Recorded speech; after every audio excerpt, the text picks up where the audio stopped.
అవ్వ ఆగో అట అది ఎట్లా తీసుకోండి చెప్పాలకు ఎట్లా పెట్టుకోండు అట్లా బండ పెట్టుకొని ఆగో నవ్వుతాండు ఆగో అట్లా ఇసురా అన్నట లేచిన కొట్టు నాకు ఇసిరేవా ఇంత ఆగో తిప్పుతాండు అట్లా అట్లా ఇరితే పోయాడు తాకుతుంది మాట్లాడితే దమ్మత్తండి ఎందుకంటే ఎండల గుద్ద వలుగుతుంది కదా గట్లా పలిగినప్పుడు ఏర్పడదు కానీ ఇట్లా పని చేస్తా అంటే ఏర్పడుతుంది ఇగో మా కాక అందగాడు కాక చూస్తలేడు దాచిపెట్టుకుంటాడు హలో కాక అందరికి నమస్తే వెల్కమ్ టు మ్యాడ్ క్రియేషన్స్ ఈరోజు లాగ్ వచ్చేసి అయితే పొలం కాడికి అయితే పోతున్నా మళ్ళీ ఇది ట్రాక్టర్ లాగ్ అయితే కాదు లైక్ మేల్ ఫీమేల్ తెలుసుగా మీకు అంటే మేల్ ఫీమేల్ పూత గుంజుడు అంటే నేనే పోలేదు ఇప్పుడు నేను పోతే ఒక పని అయితే అయిపోతుంది మనం బైక్ వేసుకొని అయితే వెళ్ళిపోదాం ఇక్కడికి వెళ్ళి మన పొలమే ఈసారి మొత్తం ఒక 5 ఎకరాలకి పెట్టిన మేల్ ఫీమేల్ అడివే దిగుదాం ఇగో ఇదంతా మేల్ ఫీమేల్ మా మీకు రైట్ సైడ్ కనబడుతుంది చూసినావు ఆ మేల్ ఏమో కొంచెం హైట్ ఉంటుంది ఫీమేల్ ఏమో కొంచెం కిందికి ఉంటుంది మంది అంటారు స్పిరిట్ ఉంటుంది చూసినావు కదా ఆ స్పిరిట్ కొడతా అంటాం మందులు దీనికి అందుకే ఒకటి హైట్ ఒకటి తక్కువ పెరుగుతూ ఉంటుంది మీకు మేము మొన్న కొట్టినప్పుడు వీడియో వేద్దాం అనుకున్నా కానీ చేయలేకపోయినా ఆ వీడియోను అట్లా లేకుండా మస్తు ఉండు చేస్తే మీరు కూడా చూద్దురు ఇది మేల్ ఫీమేలే అంటే మేల్కు ఒకసారి ఎక్కువ కొడతాం అనమాట జీవో అనే లైక్ స్పిరిట్ మందు ఫీమేల్కు ఒకసారి తక్కువ కొడతాం అట్లా అందుకే ఇది కొంచెం హైట్ పెరుగుతుంది ఇది కొంచెం కిందికి వస్తుంది రాజుబాయ్ మా కాకే ఆటో మా కాకదే ఆటో అందుకే రాజుబాయ్ అంటే ఇంద్రబాయ్ దారి బండి పోయేటోని గెలుక్కుంటా పోతాంట అని అనుకోకూరు మీరు మనం బండి అయితే అక్కడ పార్క్ చేసిన ఇక్కడికి అయితే పొలం కాడికి అయితే వెళ్ళిపోదాం ఇదంతా నార్మల్ సీడే మేల్ ఫీమేల్ ఏం కాదు చూడరు మీకు ఆడి వేనాల మొత్తం మేల్ ఫీమేల్ చూపడితే ఎట్లుంటుందో ఇచ్చి పడదింగుతాం డైరెక్ట్ ఆడి వేన వాళ్ళు ఆగుర్రి మొన్న మనం మోటార్ పెట్టినా చూసినాం ఇక్కడనే మొత్తం గంగల పంచాయతీ చేసినాం కదా అంతా మీకు ఆల్రెడీ ఫుల్ వీడియో చేసిన దీని గురించి చెప్పినా కదా మొత్తం గంగల నీళ్ళని ఎండి పీకినాయి ఎన్ని బోర్లు వేసినా సెట్ అవుతావు అని ఇప్పుడు అదే పొలం కాడికి ఎందుకంటే మనకు మేల్ ఫీమేల్కు కరెక్ట్ ఈయన టైంకి ఎక్కువ నీళ్ళు కావాలి అంటే మేల్ ఫీమేల్ అని కాదు దేనికైనా కొంచెం నీళ్ళు ఎక్కువ కావాలి ఈ మేల్ ఫీమేల్కి ఇంకొంచెం నీళ్ళు కావాలి మళ్ళీ మేము కొంచెం వీళ్ళందరికంటే లేట్ పెట్టినాం అనమాట లేట్ పెట్టే వరకు అందరు ఈ పొట్టకు వచ్చినాయి మా ఈ పొట్టకు రాలేదు మాకు సుక్కలు కనబడుతున్నాయి మేము ఈ మేల్ ఫీమేల్ ఇగ్గబట్టి దగ్గర ఒక 5 రోజులు అయితే అవుతుంది మా అంటే ఇంకొక 10 రోజులు 12 రోజులు ఉంటుంది అంతే ఎక్కువ ఉండదు మొత్తం 17-18 రోజులల్లా ఫినిష్ అయిపోతుంది ఫస్ట్ ఎక్కువ మంది ఏం అవసరం ఉండదు దీనికి మేల్ ఫీమేల్ ఎగ్గనీకి కానీ తర్వాత ఇంకొక ఇద్దరిని ఎక్కువ పెట్టుడైంది మేము ఫస్ట్ 4 ఎగ్గినాం నేను మమ్మీ నాన్నను మా మామ 4 ఎగ్గినాం ఇప్పుడు మళ్ళీ ఇంకొక ఇద్దరిని ఎక్కువ వేసినాం అనమాట బయట ఇంకొక తాతని పిలిచినాం మళ్ళీ మా అత్తమ్మ కూడా వస్తుంది ఇక మా పని మేమే చేసుకుంటాం అనమాట అందరు కైకిలేలే పుక్కానికి ఏం చేస్తలేరు ఎవరైనా కానీ నీకోసం నేను తిరుగుతాను అప్పటి నుంచి నువ్వు మా మామ ఫోన్ చేసి నువ్వు రాలే అని చెప్పే నేను ఊరంతా తిరగబడితే నీకోసం మరి తాతేడు అని ఇట్లా ఈ బాటిల్ ఉంటుంది ఈ తాడు ఉంటుంది గుంజుడే ఇప్పుడు మనం అయితే అడిగి పోదాం అడిగి పోయి గుంజుకుందాం ఇక తాత నేను అటు పడితే పోయి పాపం మా తాత నాకన్నా ముందే వచ్చిండు కానీ నేనే రాలే అనుకుని ఊరంతా తిరుగుడు అయింది అందుకే నాకు కొంచెం లేట్ అయింది లేకుండా ఇంకొక అరగంట ముందే వచ్చేటోని ఫీమేల్ మరి ఈసారి ఎట్లా వెళ్తే మేము పెట్టినప్పుడల్లా 3-4 సంవత్సరాలు గ్యాప్ తీసుకుంటాను మేల్ ఫీమేల్ పెడదామని ఇది నాకు తెలిసి మేము పెట్టుడు 3వ అంతే అందరూ ప్రతి ఇయర్ పెడతారు కానీ అది ఈ పంట ఎప్పటికీ ఓన్లీ ఎండాకాలంలో పెడతారు ఎక్కువ శాతం కానీ మేము కూడా ఎండాకాలంలో పెట్టినాం కానీ పోయినసారి పెట్టలే అంత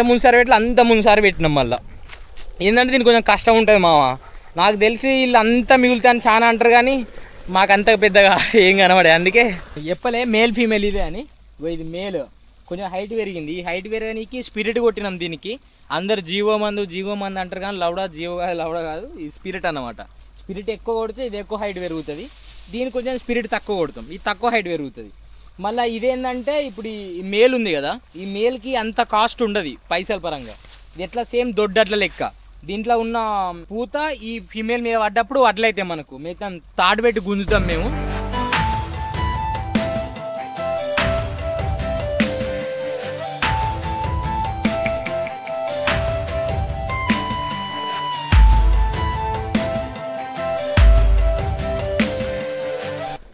అటు మా తాత ఉంటాడు ఇటు నేనుంటా ఈ బాటిల్కు ఇట్లా మొత్తం తీసుకోవాలి కొంచెం మాట్లాడితే దమ్మత్తండి ఎందుకంటే ఎండల గుద్ద వలుగుతుంది కదా గట్లా పలిగినప్పుడు ఏర్పడదు కానీ ఇట్లా పని చేస్తా అంటే ఏర్పడుతుంది బాధ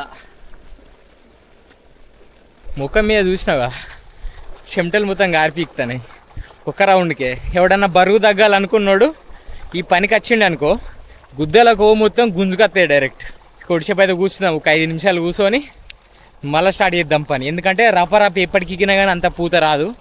కొంచెంసేపు వేయాలి, కొంచెంసేపు రెస్ట్ చేయాలి. ఏ పనైనా ఈ పనైనా కాదు, గట్టిగా అర్థం చేసుకోరు. అదే మీకు అర్థమవుతుంది. మొన్న మన మోటార్ పెట్టాను చూసినాం, ఇదే మోటరా ఇట్లా పోతుంది. ఇక్కడ కాకుండా ఇంకొక అక్కడ కూడా మోటార్ ఉంటుంది ఇంకోటి. ఇది మొత్తం పైప్ లైన్ వేసినాం అన్నాడు ఈసారి. జేసీబీతో తీపిచ్చి ఈ పైప్ లైన్ వేసినాం. లేకుంటే మొత్తం చిక్కుండు పైపులు. ఈ పైప్ లైన్కో దగ్గర ₹1,00,000 వేసినాయి మాకు కూడా. ఎందుకంటే ఎప్పటికీ పైపులు కాలిపోతున్నాయి. అంటే ఎవడోడు నీ మంట పెడతాడు అంటే గడ్డి గాలి పెడతారు కదా పొలం కోసిన తర్వాత. ఆ గడ్డి గాలి పెడితే మా గుద్ద వలుగుతుంది. ఎవడోడు గడ్డి ఎత్తాడు కథం అక్కడికెళ్ళి మండుకుండా మన పొలంలోకి వస్తుంది. అంత నష్టపోతున్నాం మనం. అందుకే ఈసారి డైరెక్ట్గా గంగలైన్ వేయించినాం అనమాట. జేసీబీతో మొత్తం లైన్ తీపిచ్చి ఆ లైన్లో పైపులు వేసి సెట్ చేసినాం. దీనికో కొంచెం అదనంగా ఖర్చు అయినాయి, కానీ కొంచెం లైఫ్ ఉంటుంది. అంటే కొంచెం ఎక్కువ రోజులు వస్తుంది. అందుకే ఇట్లా ఇది చేసినాం. ఇగో మా వాళ్ళు అయితే కోతులు కొడతారు. చూద్దాం వాళ్ళ దగ్గర పోయి కోతులు వచ్చినా లేవు అనేది. కోతులు కొడతా అని వచ్చి ఈడు ఉంటారు రైతు ఇద్దరు. ఇగో మా కాక అందగాడు కాక చూస్తలేడు, ఇటాగో దాచిపెట్టుకుంటాడు. ఇవన్నీ బండలను నేరు పెట్టుకున్నాడు. కోతులు ఎట్లా కొడతాడు ఒడిశా. మీకు నేను చూపెడతాను మా తాతను ఒడిశా కొట్టాంగా. అగో ఇసురుతాడు చూడు. అవ్వా అది మొత్తుకుండికే ఉరికట్టట్టున్నాయిగా పక్క పంటికి. అయ్యా అమ్మ గట్టెడతానే. ఆగో నాకు ఇసిరి పుచ్చుకునేవా ఆయనత అటు ఇటు అని. ఆగో మొత్తం ఇసురుతాడు ఒడిసే. ఇగో బండలని ఇక్కడ పెట్టుకున్నాడు. గంగలకెళ్ళి ఏరకచ్చుకున్నాడు. ఇవన్నీ ఏరకచ్చుకొని కొడతాడు వీటిని. కొట్టు పొలంలోకి వస్తాడు సంపుదాని. ఆగో నాకు పుచ్చుకో అటు ఇటు చేసి. అవ్వ ఆగో అట అది ఎట్లా తీసుకోండి చెప్పాలకు. ఎట్లా పెట్టుకోండు. అట్లా బండ పెట్టుకొని ఆగో నవ్వుతాండు. ఆగో అట్లా ఇసురా అన్నట. లేచిన కొట్టు నాకు ఇసిరేవా ఆయనత. ఆగో తిప్పుతాండు అట్లా. అట్లా ఇరితే పోయాడు తాకుతుంది. చూసినావా అట్లా ఇసురుతుంది. నేను ఎట్లా ఇసురుతా ఒకసారి చూస్తుంది. నేను కొడుతుంది ఒకసారి చూద్దా. నాకు కొట్టేస్తుందా మా కొట్టేస్తుందా. అవ్వ నాకు ఇసిరి పుచ్చుకున్నావా ఆయన అటు ఇట అని. పుచ్చుకుంటావు. అగో బండి అట్టు ఉరుకుతుంది. ఏడునో పడుతుంది ఆ కోతుల దగ్గర. అంటే దానికి తాకుతుంది అని కాదు, దాని పక్కకు పడ్డా కానీ కొంచెం భయానికి వెళ్ళిపోతుంది అని. ఇట్లా బండ పెట్టుకోవాలి ఇట్లా ఒడిసెలా. ఇట్లా తిప్పాలి. ఎట్లా పట్టుడు ఒకటి పట్టుకొని ఒకటి ఇసురుడా. ఏలుగు పెట్టుకోవాలి. ఇది ఏలుగు పెట్టుకోవన్నా. ఈ ఏలు బొట్టిన ఏలుకేనా గీయలుగా ఇది. అలా చూడు నువ్వు ఎటేటో పెడతాను. అయ్యా గట్టో తెరిపట్టేలా దూరం జరుగు. నాకే కొడతాడు. ఎటో పోతాడు. నీకే కొడతారాట. నన్ను తీస్తాను అసలు. ఎటో పెడతాడు మా పటేలు. మా కనబడతాను అట్లుంటది. మా కనబడతాడు అటు చూడు. ఇగో ఈయనను వీడియో తీయని కెమెరా ఇచ్చిన అలా చూపెట్టిన. ఏం చేయాలా మంచిగా తీయనా లేదా. ఏం చేస్తాను మంచిగా తీసినావు. ఏమో మందు అడుగుతా అంటే ఏం మంది అడుగుతావు. బీర చెట్లకు ఏమైతుంది. బీర చెట్లకు కాయలు మురుగుతారు. మన ఆకులన్నీ మురుతాను. అవుతాడు ముసలోడు. అడుగుతలేడు. బీర చెట్లకు కాయలన్నీ మురిగిపోయి ముడతస్తుందట. ఏదైనా మందు ఉన్నదా అని అడుగుతారు. కింద కామెంట్ చేయరు. కానీ తెలిస్తే మళ్ళీ ఇంకో రౌండ్ స్టార్ట్ చేద్దాం ఇగ్గదానికి. ఇక మా తాత కూడా రెడీగా ఉన్నాడు ఇగ్గనీకి. మీకు నేను చూపెడతా పూత ఎట్లా పడుతుందో ఇగ్గుతా అంటే. ఫస్ట్ ఈ తాడు ఇట్లా తీసుకోవాలి. ఈ తాడు ఇట్లా తీసుకొని ఇట్లా పట్టుకోవాలి. అక్కడ బాటిల్ ఉంటుంది కదా కథం ఇగ్గుడే. ఇక తాత రైట్ కథం ఇట్లా ఇగ్గుతా అంటే ఈ బాటిల్ ముందడి కదులుతా ఉంటుంది. కదులుకుంటా పూత వస్తా ఉంటుంది. ఆ ఊరిని మీకు మంచిగా చూపెడతా. ఇగో తాడు కనబడుతుందా. తాకిన కొద్దీ ఆ మేలు చాలా తాకిన కొద్దీ ఆ మేలు ఉన్న పూత అంతా లైక్ డస్ట్ లాంటిది. ఆ డస్ట్ అంతా ఈ ఫీమేల్లో పడుతుంది. ఫీమేల్లో పడి లైక్ మీరు చదువుకోలే చిన్న పోరగాలు అప్పుడు 8వ తరగతిలో ఏమో ఉంటుంది పాలినేషన్ అంటారు. Same pollination. వరి అనేది సెల్ఫ్ పాలినేషన్ ఉంటుంది. కానీ మేల్ ఫీమేల్ ఎట్లా అంటే సెల్ఫ్ పాలినేషన్ ఉండదు అన్నమాట. మనం ఇట్లా ర్యాపిడ్ జరిగినప్పుడల్లా పాలినేట్ అవుతూ ఉంటుంది. ఎట్లా ఆ దుమ్మిల్ల పడి అంతకు మించి పెద్ద తేడా ఏమి ఉండదు. ఇలా ఇవ చూసినావు ఎట్లా తాడు ఇచ్చి తెంగుతాను డైరెక్ట్. రప్ప తాకినప్పుడల్లా అలా పూతి ఇలా పడుతూ ఉంటుంది. మనం ఒక్కలమే కాదు వాటి మీకు కనబడుతుందా వాళ్ళు కూడా మన పక్కన పొలాలు అవే మన పొలాలు అవే అన్నీ అయ్యా అన్నమాట. ఎందుకంటే మేము అందరం ఒక బిట్టు పెట్టినాం. కొంచెం కష్టం ఉంటుంది. అట్లనే కొన్ని పైసలు కూడా ఎక్కువ వస్తాయి. కానీ మాకైతే ఎన్నడూ అట్లా వచ్చినట్టు అనిపించలే. కొంతవరకు మేము చేసిన కష్టం మందం మిగులుతాయి అంతే. ఇలా మా దగ్గరనైతే సెకండ్ రౌండ్ కూడా అయిపోయింది. అమ్మోళ్ళ దగ్గర పోదాం. మరి వాళ్ళు ఎంతవరకు గుంజురో నాకు కూడా తెలియదు. అందరు ఈయన ఎక్కుతారు. ఇది ఒక 3 ఎకరాలు. ఇది మన సంత పొలం ఏం కాదు, కౌలుకి ఎత్తాను వేరేటోళ్ళది. ఒక చిన్న డేరేసిరు కొయ్యలు వాతి. ఎందుకంటే ఈ ఎండల ఉండలేకపోతారు ఎండలు. అందుకే మా వాళ్ళకి చిన్న డేరేసి ఇగ్గినప్పుడు ఆగినప్పుడు ఆడ కూర్చుంటారు. ఇప్పుడు నేనైతే వాళ్ళ దగ్గర తీసుకుపోతా. ఇగో ఈ తాడు వాళ్ళు ఇగ్గేది. మీరు గుంజా కదా అన్న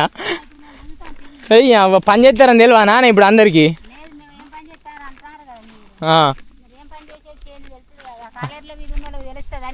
ఏం పని చేస్తారు తింటారు ఉంటారు వ్యవసాయం అంటే ఎంత సుఖమా అనుకుంటాను ఏం కట్ట ఉన్నది ఒక తాడు గిట్ల పోయి గిట్ల వస్తేనే కట్టమా ఒక్కసారి పట్టువాని వాళ్ళని నేను పడతలేను ఇప్పుడు నువ్వు పడితే మీ పెద్దమ్మలన్నా మీ అత్తమ్మలన్నా ఎవరైనా చేస్తా అంటే పని విలువ మీకు తెలుస్తలేదు మేము పల్లెటూరు నుండి చేస్తా అంటే ఏదో సుఖపడతారు మంచిగా వాళ్ళకి ఏంది 4-5 ఏమున్నది ఇంకో గంట గుంజి ఇంటికి పోవడేనా గంటే గుంజిన వాళ్ళ 9:30కి వచ్చినా 1:30 పోతున్నావు అంతే అంటావు ఒక్క గంట వాళ్ళు ఇల్లడు పని చేసి పొద్దురాక చేసింది ఒక్క ఎత్తు ఒక్కసారి తాడు పట్టింది ఒక్క అంతావు అంతే అంటావు మరి కట్టమైతుంది అంటావు బాగా కష్టం ఏం లేదు సుఖపడతాను వ్యవసాయ పనులు చేసుకుని అంతే అందుకే వాళ్ళు ఎవరు వ్యవసాయ పూరానికి ఎందుకు ఇస్తలేరు బిడ్డలను కూడా ఎందుకే మరి కష్టం అనేది తెలుస్తుంది కష్టం చేస్తే తెలుస్తుంది అంతే మీకు విలువ లేదు మేము చేస్తాను అంతేనా నాక అట చూడు ఇక మా వాళ్ళు స్టార్ట్ అవుతారు గుంజేందుకు ఇక తాడిగా వీళ్ళు గుంజుతుంటే నేను వీడియో వేసి మళ్ళీ నా తాడు నేను గుంజుకోవాలి ఇటు నువ్వు అటు అక్కన ఆ తాడు పట్టుకొని ఆ బాటిల్ కడతాం ఇటు సైడ్ నుంచి వెళ్ళిపోతా అంటే మా అక్క అటు గుంజుతుంది మా మమ్మీ ఇటు గుంజుతుంది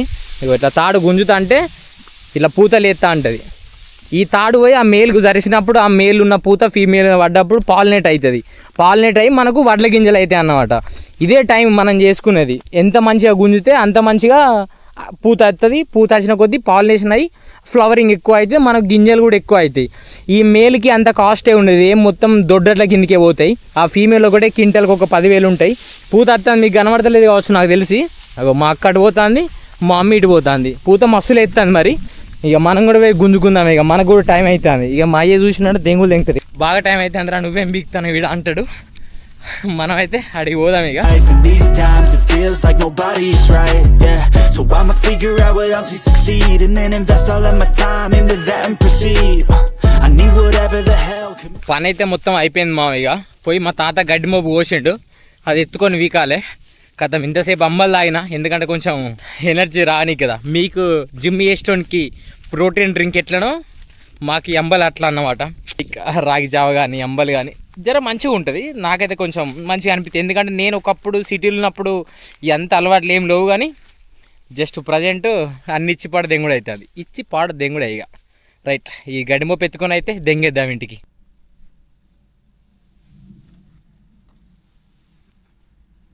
ఇంకొక 5-10 నిమిషాల్లో ఇంటికి అయితే పోతుంది ఇక్కడికి వెళ్ళి ఒక 1/2 కిలోమీటర్ అంత ఉంటుంది రోడ్డుకు నడిచేది ఇక రోడ్డు కాడికి దెంగేసినాం అనుకో బైక్ వేసి వెళ్ళిపోయాడే మేము చేసిన పని మరీ ఎక్కువ అయితే ఏం కాదులే కానీ ఒక 3 గంటలన్నర పని చేసినాం కానీ 3 గంటలన్నర తీని పంచ అవుతుంది గుద్ద వలిగి పీకుతుంది కిందికి వెళ్ళి చెప్పినా కదా మీకు అప్పుడే డైరెక్ట్ రాలిపోవాలి కొవ్వంతా కిందికి వెళ్ళి గారిపీకాలి ఎందుకంటే ఎండ కదా మళ్ళీ ఎండాకాలం పూట ఎండలో పని చేసే వరకు ఇత్తులు సాపవుతాయి ఇప్పుడు మాకు ఇవరకు అట్లనే అవుతుంది కానీ ఇక మాకు రోజు అలవాటు అయిపోతుంది కదా పని ఇక అందుకే లైట్గా వెళ్ళిపోతుంది అన్నమాట మళ్ళీ రేపు పొద్దుగాల మళ్ళీ 9:30కి రావాలి మళ్ళీ ఇదే పని ఈ పని ఒక 17 రోజులు ఉంటుంది మనం ఇప్పుడు ఎంత కష్టపడితే అప్పుడు మనకు పంట అంతా మంచిగా వస్తుంది ఇప్పుడు సుఖపడ్డాం అనుకో మనకు కుచ్చిపడేస్తుంది డైరెక్ట్ పంట సరేనా ఇక రైట్ మళ్ళీ ఇంకో కొత్త వీడియోలో కలుద్దాం ఈ వీడియో కానీ మీకు నచ్చితే లైక్ చేయండి షేర్ చేయండి సబ్స్క్రైబ్ చేసుకోవడం మాత్రం మర్చిపోకండి మామ